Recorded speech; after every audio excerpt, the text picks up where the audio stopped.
ಹಾಗೆಯೇ ಕಲಬುರಗಿ ಜಿಲ್ಲೆಯಲ್ಲಿ ಕೇಂದ್ರೀಯ ವಿಶ್ವವಿದ್ಯಾಲಯ ಇದೆ. ಸೆಂಟ್ರಲ್ ಯೂನಿವರ್ಸಿಟಿ ಕೂಡ ಕಲಬುರಗಿ ಜಿಲ್ಲೆಯಲ್ಲಿದೆ. ಈ ಸೆಂಟ್ರಲ್ ಯೂನಿವರ್ಸಿಟಿ 2009ರಲ್ಲಿ ಸ್ಥಾಪನೆ ಮಾಡಲಾಗಿದೆ. ಮತ್ತು ನಮ್ಮ ಕಲಬುರಗಿ ಜಿಲ್ಲೆಯಲ್ಲಿ ಗುಲ್ಬರ್ಗ ವಿಶ್ವವಿದ್ಯಾಲಯವಿದೆ. ಹಾಗೆಯೇ ಈ ಕಲಬುರಗಿ ಜಿಲ್ಲೆಯಲ್ಲಿ ಖ್ವಾಜಾ ಬಂದೆ ನವಾಜ್ ಸೂಫಿ ಸಂತ ದಖನಿನ ಸಾಹಿತ್ಯದ ಪಿತಾಮಹ ಖ್ವಾಜಾ ಬಂದೆ ನವಾಜ್ ಅವರ ದರ್ಗಾ ಕೂಡ ನಮ್ಮ ಕಲಬುರಗಿ ಜಿಲ್ಲೆಯಲ್ಲಿದೆ. ಹಾಗೆಯೇ ಕರ್ನಾಟಕದಲ್ಲೇ ವಿಸ್ತರಣದಲ್ಲಿ 2ನೇ ಅತ್ಯಂತ ದೊಡ್ಡ ಜಿಲ್ಲೆಯಾಗಿರುತ್ತದೆ.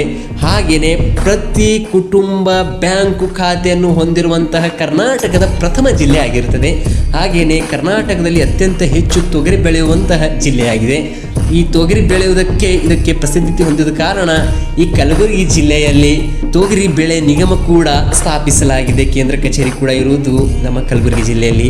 ಈ ಕಲಬುರಗಿ ಜಿಲ್ಲೆಯಲ್ಲಿ ಇರುವಂತಹ ತೊಗರಿ GI ಟ್ಯಾಗ್ ಅನ್ನು ಕೂಡ ಹೊಂದಿದೆ.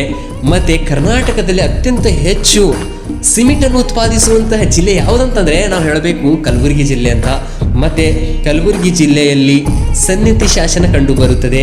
ಹಾಗೆಯೇ ಈ ಕಲಬುರಗಿ ಜಿಲ್ಲೆಯಲ್ಲಿ ಸೇರಿರುವಂತಹ ಸನ್ನಿಧಿ ಶಾಸನ ಮೌರ್ಯರ ಅಶೋಕನಿಗೆ ಸಂಬಂಧಿಸಿದೆ. ಮತ್ತು ಈ ಸನ್ನತಿ ಎಂಬ ಸ್ಥಳ ಇರುವುದು ಭೀಮಾ ನದಿಯ ದಂಡದ ಮೇಲೆ. ಮತ್ತು ಕರ್ನಾಟಕದಲ್ಲಿ ಅತ್ಯಂತ ಹೆಚ್ಚು ಸಿಮೆಂಟನ್ನು ಉತ್ಪಾದಿಸುವಂತಹ ಜಿಲ್ಲೆ ನಮ್ಮ ಕಲಬುರಗಿ ಜಿಲ್ಲೆ ಆಗಿರುತ್ತದೆ.